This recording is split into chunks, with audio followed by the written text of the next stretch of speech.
दोस्तों सबसे पहले आप इस न्यूज की हेडलाइन पर नजर डालिए। रणबीर कपूर जो कि बॉलीवुड के जाने माने एक्टर हैं, उन्हें ईडी के द्वारा समन किया गया है। रणबीर पर आरोप है कि उन्होंने महादेव बेटिंग नाम के एक ऑनलाइन प्लेटफॉर्म को प्रमोट किया है। सिर्फ रणबीर ही नहीं बल्कि श्रद्धा कपूर, हेमा कुरैशी, हिना खान और कपिल शर्मा भी इस केस में फंसते नजर आ रहे हैं। ये पूरा मामला बेटिंग ऐप को प्रमोट करने का नहीं बल्कि इस मामले की तार हवाला नेटवर्क से जुड़े हुए हैं और ऐसे आरोप लग रहे हैं कि सेलिब्रिटी ने अपना पेमेंट हवाला के जरिए ही लिया था। इस केस के कनेक्शन दाऊद इब्राहिम और नक्सलवादियों से जुड़ते नजर आ रहे हैं। एनडीटीवी के पब्लिश इस वेबसाइट की माने तो महादेव बेटिंग ऐप हर दिन करीब 200 करोड़ रुपए कमा रहा है। इसके पीछे के मास्टरमाइंड है सौरभ चंद्रकार और रवि उपल, जो यूएई में बैठकर अपना सारा खेल चला रहे हैं और ऑनलाइन बेटिंग ऐप के 5000 करोड़ रुपए से ज्यादा कमा चुके हैं। इनकी अमीरी का अंदाजा आप इस प्रकार से लगा सकते हैं। फरवरी 2023 में सौरभ चंद्रकार ने अपनी शादी में 200 करोड़ से ज्यादा रुपए खर्च कर दिए, जिसमें कई बहुत बड़े फेमस सेलिब्रिटी को बुलाया गया हुआ था। अब आप सभी के मन में एक सवाल आ रहा होगा कि ये सारा खेल शुरू कहां से हुआ। तो दोस्तों हमारी कहानी शुरू होती है साल 2013 में, जब सौरभ चंद्रकार और रवि उपल दुबई की शानो शौकत वाली दुनिया से दूर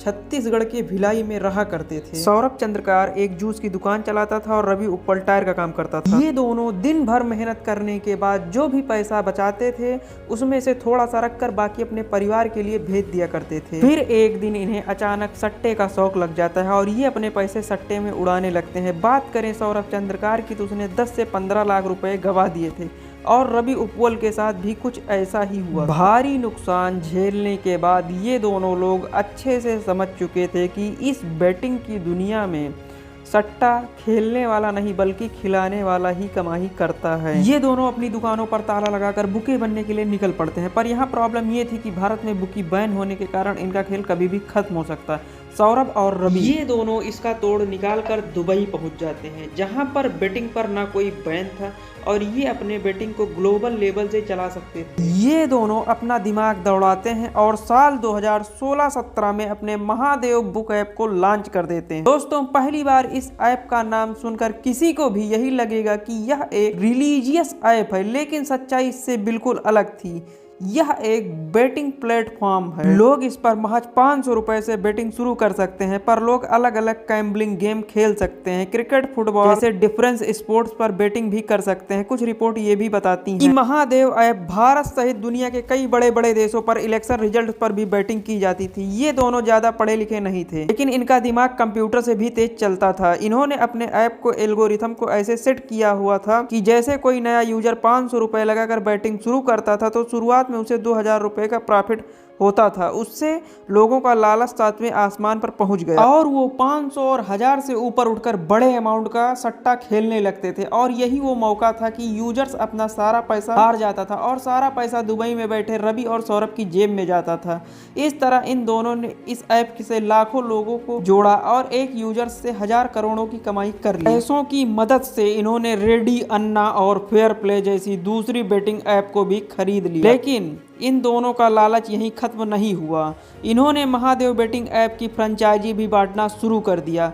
आप सभी ने MBA, चाय वाला और मैकडॉनल्ड जैसी कंपनियों के बिजनेस के बारे में सुना होगा, लेकिन सौरभ और रवि उपल इस बिजनेस के मॉडल को दुनिया में लॉन्च कर दिया। ये मैं नहीं बल्कि हमारे देश का ईडी कह रहा है, जिनकी माने तो महादेव बुक ऐप 73वें प्रॉफिट रेशियो से अपनी फ्रेंचाइजी को सेल करते थे। भारत, पाकिस्तान, श्रीलंका और बांग्लादेश जैसे देशों में बुकीज नए फ्रेंचाइजी ऐड कराते थे और अपने लोकल एरिया में आम बैटिंग कराते थे। दूसरे शब्दों में कहें तो ये बैटिंग का गंदा खेल चलाने के लिए मोहरे अपॉइंट करते थे और खुद यूएई में बैठकर अपनी जेबें भर रहे थे। इन लोकल बुकीज को मैनेज करने के लिए भी इनके ऊपर लोग लगाए हुए थे और उनके ऊपर भी कई लोग बैठे हुए थे। मतलब ये सिस्टम इतना गहरा बन चुका था कि कोई अगर उन्हें पकड़ना भी चाहता है तो पुलिस और इन्वेस्टिगेशन एजेंसी उन दोनों तक कभी पहुंच ही नहीं सकती थी।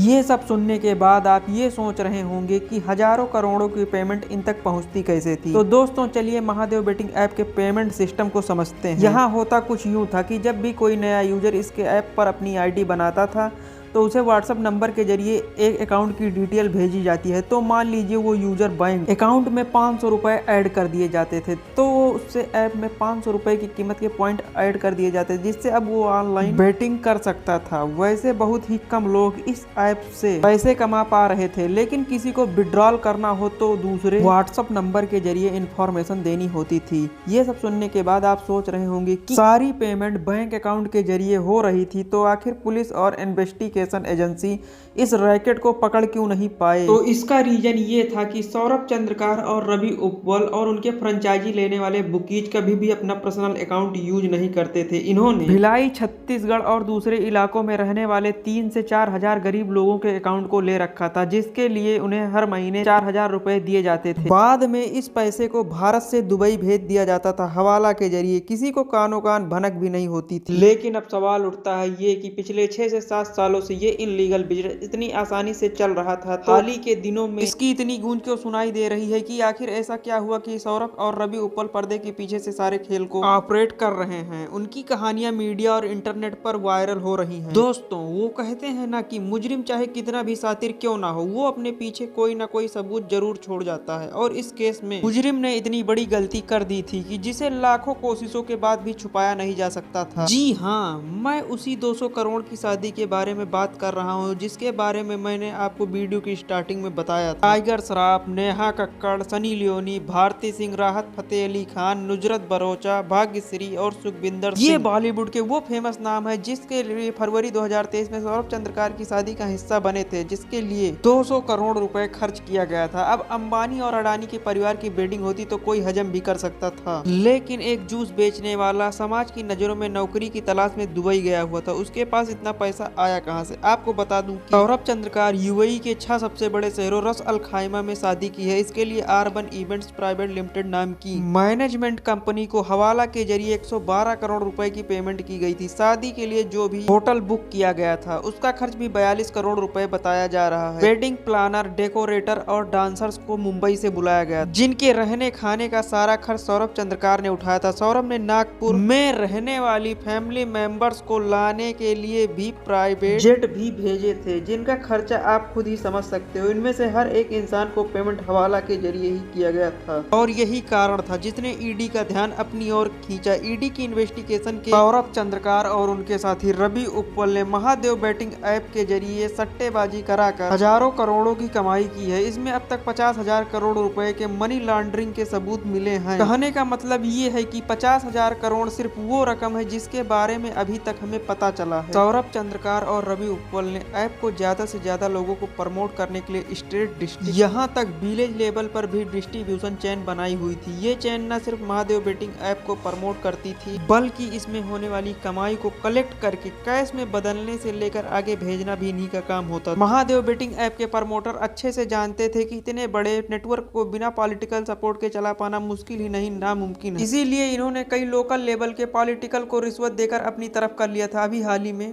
छत्तीसगढ़ के मुख्यमंत्री भूपेश बघेल के राजनीतिक सलाहकार विनोद वर्मा के निवास छापेमारी की, जिसकी कंप्लीट रिपोर्ट ईडी ऑफिस में जमा की गई। हालांकि ईडी को इस कार्यवाही से क्या हासिल हुआ था, इसके बारे में अभी कोई जानकारी पब्लिक नहीं की गई है। साथ ही 23 अगस्त 2023 को छत्तीसगढ़ पुलिस के assistant police inspector Chandrabhushan Verma, associate commissioner Abhishek Chandra का सुपरवाइजर अनिल धम्मानी और सुनील धम्मानी को भी ईडी के हिरासत में ले लिया गया था। इन सभी पर आरोप है कि इन्होंने यूएई में बैठे महादेव ऐप के प्रमोटर सौरभ चंद्रकार और रवि उपल ने मोटी रिश्वत दी है। यहाँ मैं आपको साफ बता देना चाहता हूँ कि ऐसा कोई भी आरोप सिद्ध नहीं हुआ है। आपको बता दें कि 21 से 23 अगस्त के बीच ईडी ने कई जगहों पे छापे मारे थे, जहां पर उन्हें भारी मात्रा में कंट्रोवर्शियल डॉक्यूमेंट्स मिले। सितंबर में भी कुछ ऐसी ही कार्यवाही की गई। 39 लोकेशन पर 417 करोड़ के ड्रग्स सीज किए गए। कई बैंक अकाउंट और भारी मात्रा में कैश पकड़े गए थे। ईडी ने कोलकाता के विकास छपारिया को भी पकड़ा है, जो गतिश तौर पर महादेव बेटिंग ऐप के हवाला ऑपरेशन की कड़ी हुआ करता था। विकास छपारिया के जरिए उन्हें गोविंद केडिया नाम के एक और बंदे का पता चला, जो अपने इन्वेस्टमेंट एंड टाइटीज परफेक्ट प्लान इन्वेस्टमेंट LLB एप्सिम जर्नल ट्रेडिंग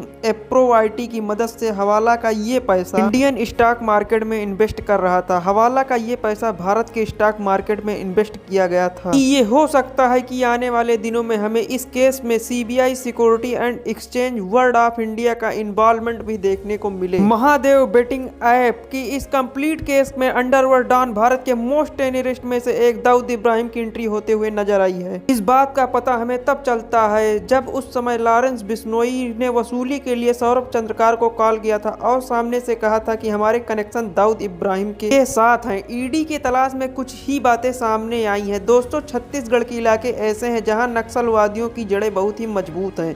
ये कयास भी लगाई जा रही है हवाले की इस पैसे से कहीं ना कहीं नक्सलवादियों की मदद की जा रही है। लेकिन अब सवाल उठता है कि इन सभी चीजों के मास्टरमाइंड सौरभ चंद्रकार और रवि उदबल को पकड़ने के लिए क्या क्या कदम उठाए गए हैं। आपको बता दें कि छत्तीसगढ़ में इन दोनों के खिलाफ FIR दर्ज की जा चुकी है, जिसके आधार पर ईडी ने इन्हें पकड़ने के लिए इंटरपोल की मदद मांगी है। ऐसा माना जा रहा है कि सौरभ चंद्रकार दुबई में कहीं छिपा हुआ है तो रवि उदबल फिलहाल श्रीलंका में है। ये कोई नहीं जानता कि अभी इस केस में कितने मोड़ आने वाले हैं और महादेव बेटिंग ऐप की कंट्रोवर्सी क्राइम की दुनिया में कितनी गहरी जाने वाली है। बाकी आप इस स्कैम के बारे में क्या सोचते हैं, कमेंट करके हमें जरूर बताएं। इसी तरह और भी वीडियो देखने के लिए हमारे चैनल को सब्सक्राइब कर लीजिए। बहुत बहुत धन्यवाद।